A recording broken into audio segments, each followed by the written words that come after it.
Have you ever heard of a tank built by a bunch of people who'd never built a tank before in their lives? No, this isn't a Hollywood blockbuster plot. This is reality. A tiny country, desperately squeezed by enemies on all sides, found itself on the brink of catastrophe. Its army drove museum pieces collected from around the world, while the great powers slammed their doors shut, one by one, refusing to sell weapons. They had no choice, they had no time, they had zero chance of success. And then they did the impossible. They created a machine that flipped every assumption on warfare on its head. A tank where you could actually survive.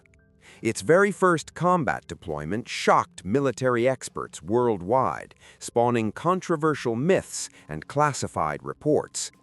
How did it manage to come back from battle with scorched holes punched through it, but with living people inside, while other machines turned into mass graves?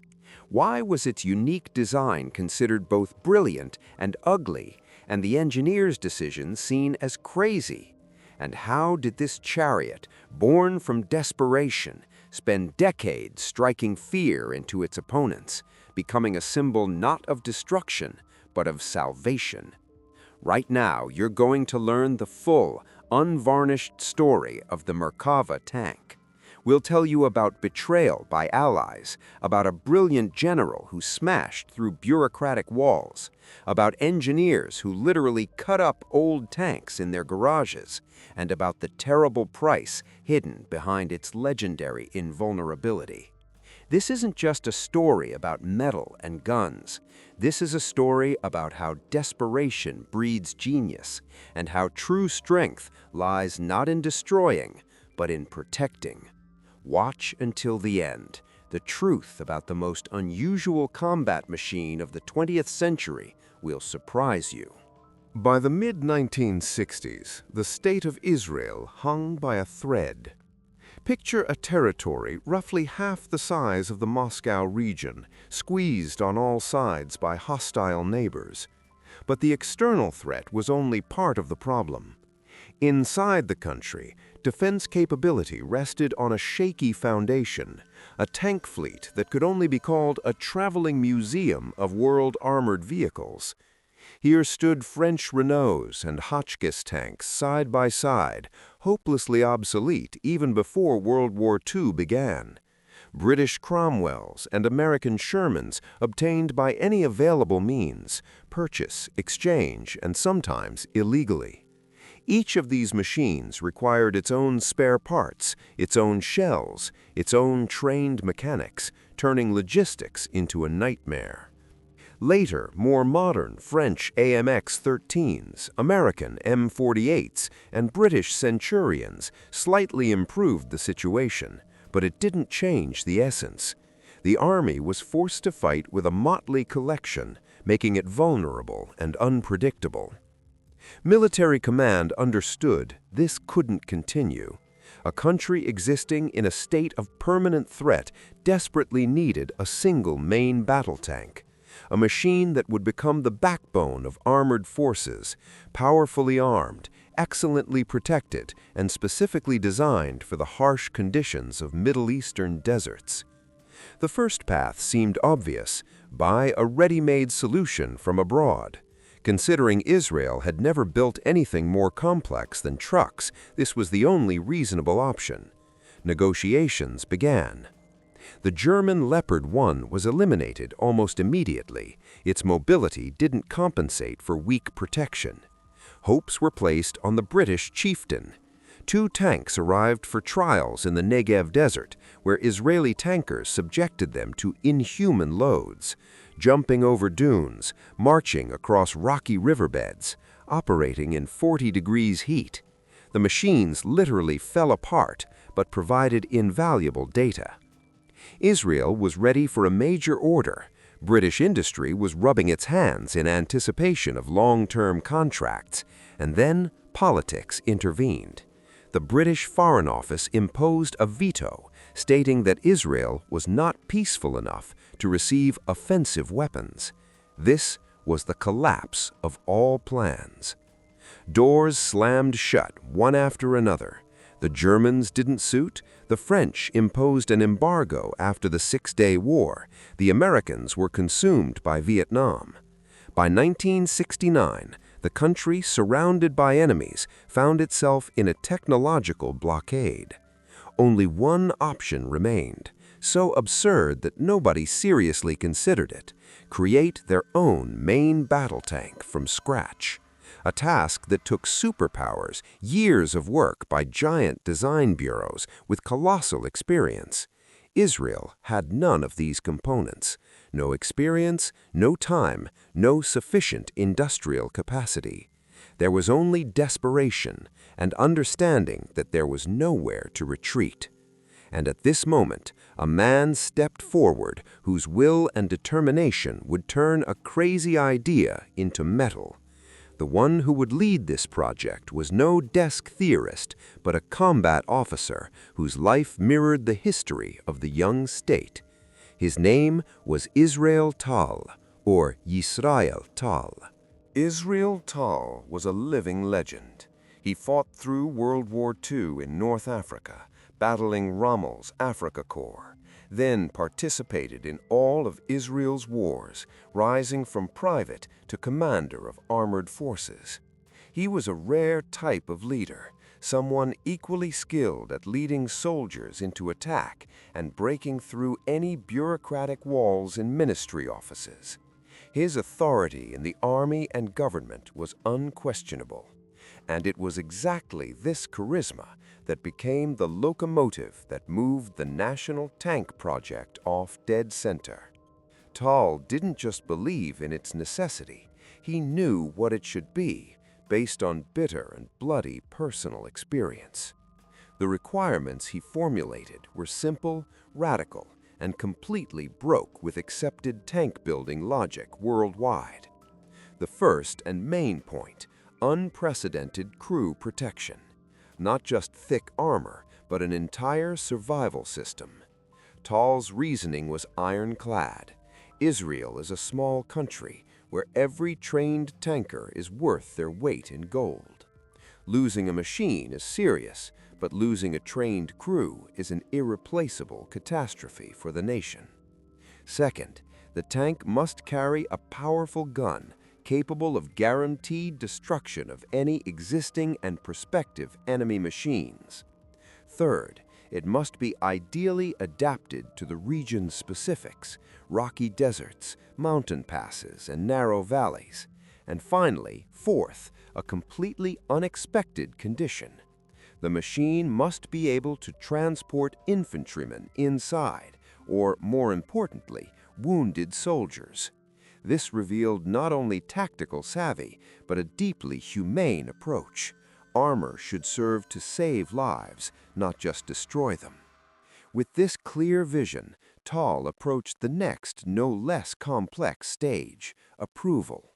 In June 1970, a detailed report on the feasibility of creating their own tank landed on the desks of the Defense and Finance Ministries. Under normal conditions, such documents would wander through departments for years, accumulating comments and resolutions. But Tal wasn't a man of normal conditions. He used all his authority and drive, and the result was stunning. Just 2 months later, in August 1970, the project received official green light from the government. For any bureaucratic system in the world, this was speed close to fantasy. The idea gained the force of an order. The work was entrusted to Israel Military Industries, and thanks to Tal's personal support, the engineers received not only funding, but something more important: freedom of action and a sense of historical mission. At their disposal, they had neither experience nor ready solutions. There was only a clear goal and understanding that the country expected a miracle from them. And these engineers who had never built tanks, began work with such energy that it would make you question the very nature of the word impossible. Work boiled over with an intensity hard to imagine for such a complex project. The engineers had no time for lengthy theoretical research. They thought concretely and acted practically. Already in April 1971, less than a year after the start of work, a full-size wooden mock-up of the future tank stood in the workshop. On this crude but illustrative frame, every detail of the future layout was worked out, the positioning of crew members and main design decisions. This wasn't a museum exhibit, but a working tool, embodying the principle, see it first, then build it. When the time came to move to metal, the Israelis demonstrated their famous ingenuity. They had no ready-made components, but they had decommissioned Centurions. The hull for the first metal mock-up was assembled literally from cut-up parts of the British tank, converting its rear section into the front. The turret was also borrowed. The resulting hybrid looked peculiar, but allowed them to test real assemblies and running gear in action. This was the quintessence of the Israeli approach. Don't wait for ideal conditions, create them from what's at hand, quickly and without excessive pride. It was at this stage that the first serious problems emerged. Initially, the driver's position was planned behind the massive engine, but tests showed that in such a configuration, the driver's view was catastrophically limited. He literally couldn't see the road ahead of the tank. The designers had to quickly redraw the layout, moving the driver's position to the left into a separate armored niche, similar to how it was done on the Soviet BMP-1 infantry fighting vehicle. This decision triggered a wave of other changes, but ultimately an ergonomic and logical scheme was born. After refinements, it was time to build real prototypes. Here, the young industry faced harsh reality. Complex welded hulls had to be ordered from abroad, since local enterprises simply couldn't manufacture them. They decided to handle turrets themselves, and, as often happens, didn't meet the deadline. To avoid losing time, they temporarily mounted a turret from an American M48 on the first prototype. In this somewhat comical form, like Frankenstein made from parts of different machines, the first Israeli tank set out in late 1974 for its first driving trials. The trials turned into a merciless marathon that lasted almost a year and a half. Prototypes were driven over dunes and rocky plateaus, fired from and at, testing every component in conditions of hellish heat and harsh vibration. Machines broke, were repaired, refined, and thrown back into the desert. Parallel, already in 1976, preparation for serial production began, based on the second, more advanced prototype. But the path from a prototype assembled almost by hand to a conveyor product promised to be far more thorny. Could Israeli industry, having neither traditions nor infrastructure, make this final leap? The answer to this question would determine the fate of not only the tank, but the defensibility of the entire country. The design, being born in the fire of trials, challenged all canons of world tank building. Its heart and main protective element became the power plant. Contrary to the classical scheme, they placed the diesel AVDS engine with 900 horsepower and transmission not in the rear but in the front part of the hull, covered by a massive armored lid. This was a conscious and revolutionary move. The massive block of engine and gearbox became an additional shield for the crew.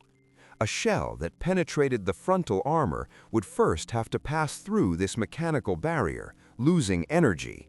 But that wasn't all. On the sides of the engine, designers placed fuel tanks acting as buffers. A hit would go into the diesel fuel, then through a 30mm armored partition, and only then to the engine. Fire risk was neutralized by an automatic fire suppression system, triggering in fractions of a second. Behind the engine followed another armored wall, and only beyond it began the fighting compartment. The driver was in his own armored capsule to the left of this entire layered cake, sharply increasing his chances of survival even with the most severe damage. The new machine's turret was also unusual. Striving to minimize its profile, the most vulnerable part of a tank, the Israelis made it extremely compact and complex in shape for ricochets. They paid for this low profile with cramped conditions. The 3 crew members in the turret had to work in confined spaces, far from comfort. Armament combined with tactical savvy. The basis was the proven American 105mm M68 gun, but it was complemented by a unique element, a 60mm mortar mounted on the turret. In the conditions of mountains and deserts, where the enemy often hid behind terrain folds, it allowed high-angle fire to hit targets inaccessible to direct fire. The most humanistic solution became the rear hull section. TAL's requirement to transport infantry or wounded was embodied in a spacious compartment with a hatch.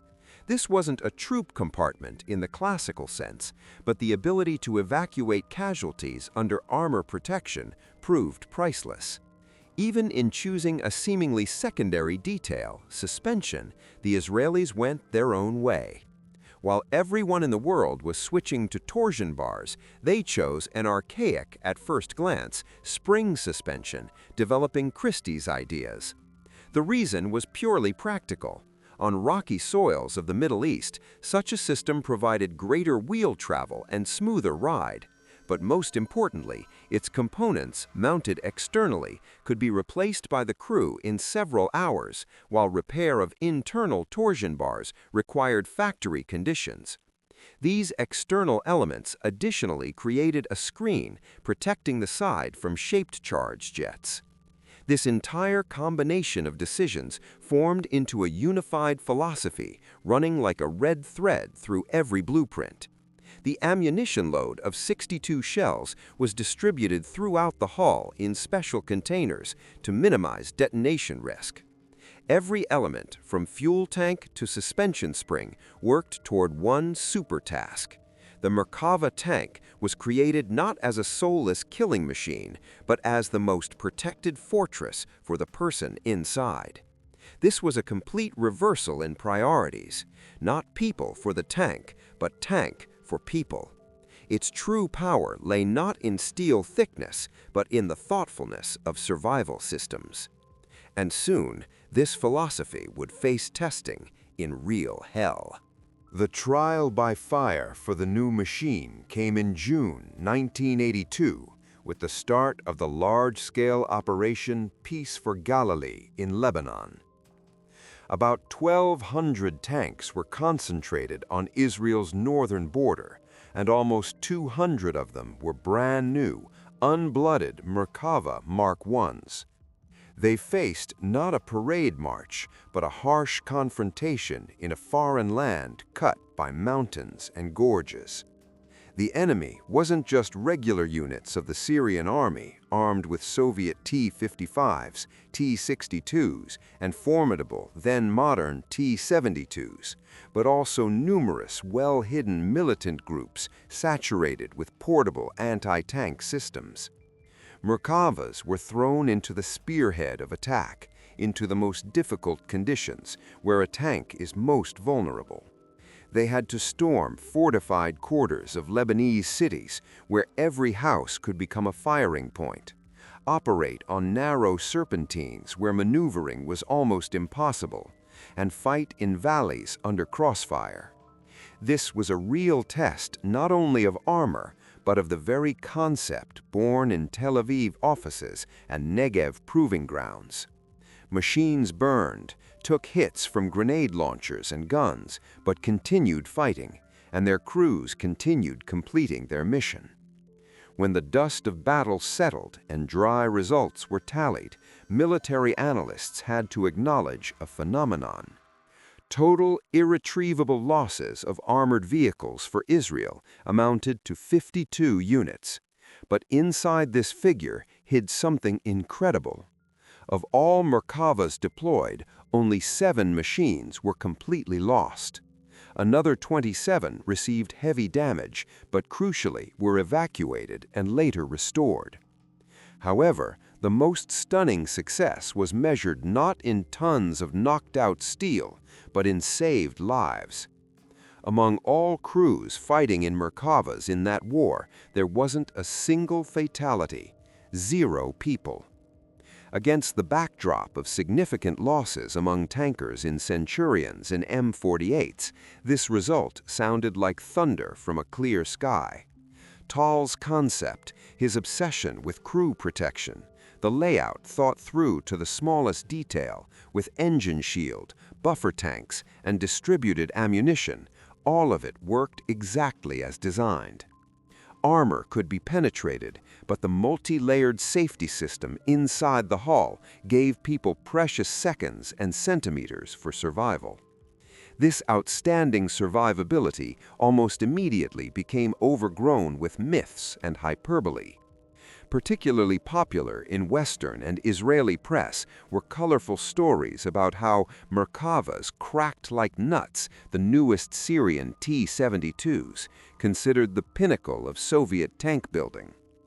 These stories flattered national pride and quickly went viral, becoming part of the legend.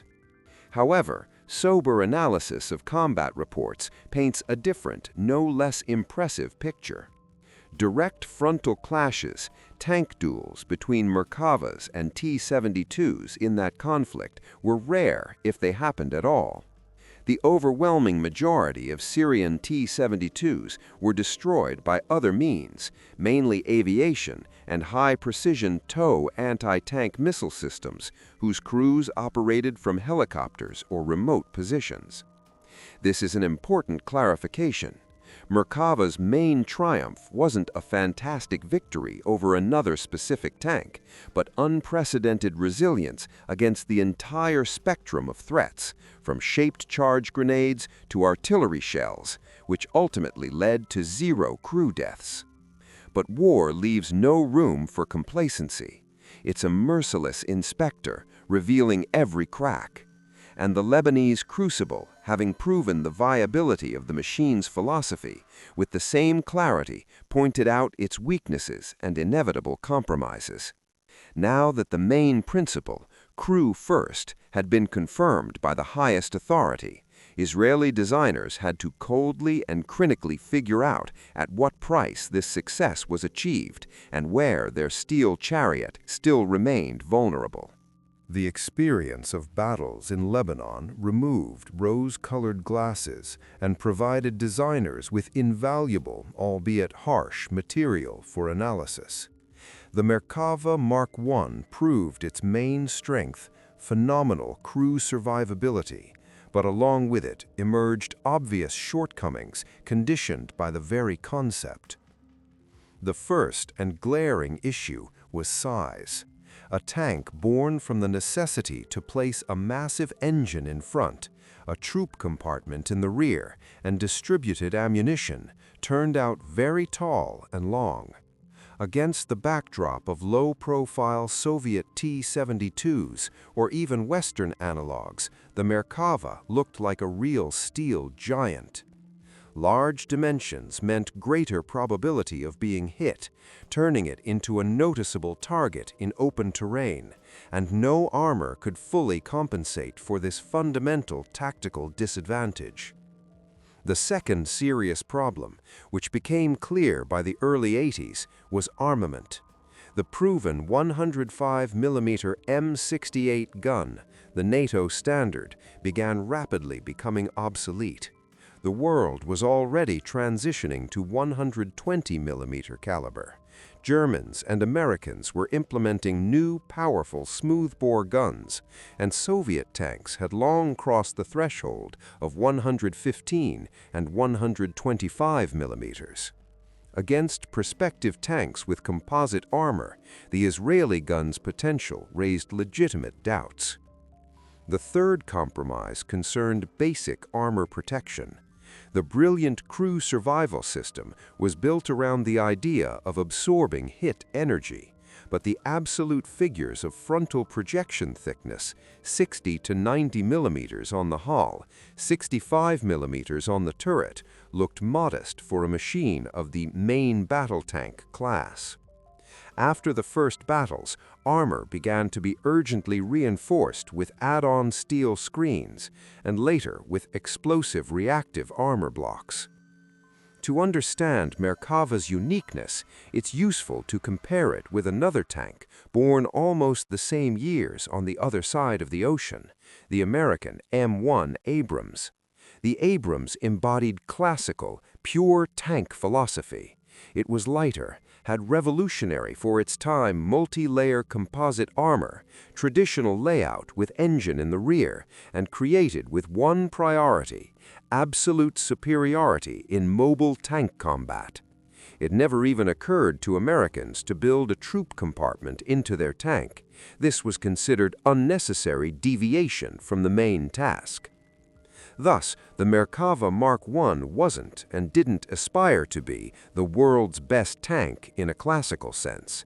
This was a deeply specialized machine, a hybrid of main battle tank and super-protected heavy infantry fighting vehicle, sharpened for specific conditions of Israeli wars: limited human resources, necessity of evacuating wounded directly from the battlefield, operations in complex terrain against diverse opponents.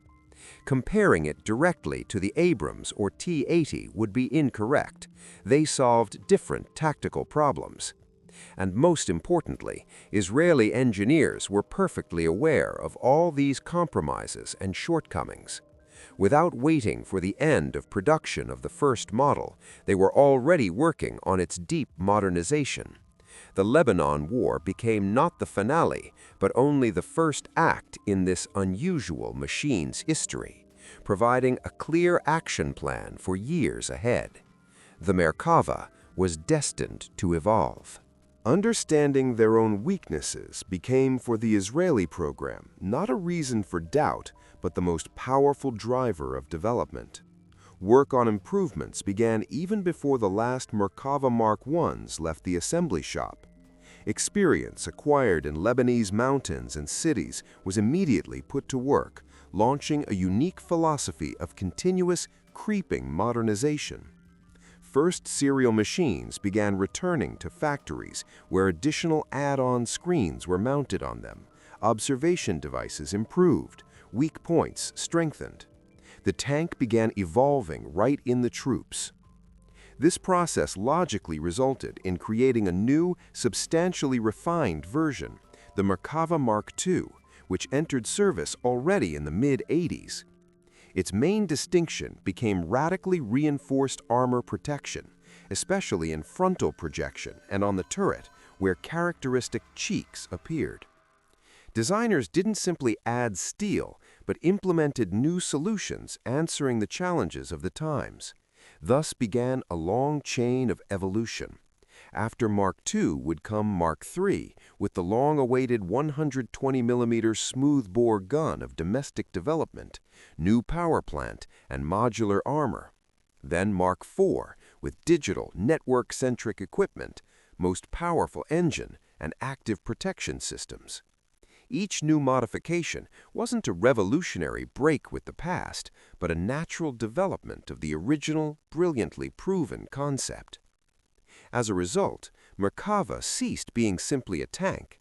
It transformed into a solid and adaptive foundation for an entire family of armored vehicles, remaining for decades the basis of Israel's ground forces. On its base were created heavy armored personnel carriers, Namer, Leopard, and Tiger, repair and recovery vehicles, and other specialized models. From a strange hybrid assembled in the garage from Centurion components grew one of the most recognizable, discussed, and combat-capable machines in the world. The conclusion of this story lies far beyond technical specifications. Merkava is a monument to human will, ingenuity, and pragmatism born in the grip of desperation. It's proof that a clear goal and non-trivial thinking can overcome the absence of experience, resources, and time. But its main legacy is ethical. It forever changed the standard, proving in practice that the priority in creating combat equipment can and should be preserving crew life. This principle, embodied in 61 tons of Israeli steel, continues protecting soldiers today, reminding us that even in the harsh laws of war, there's room for the highest value, human life.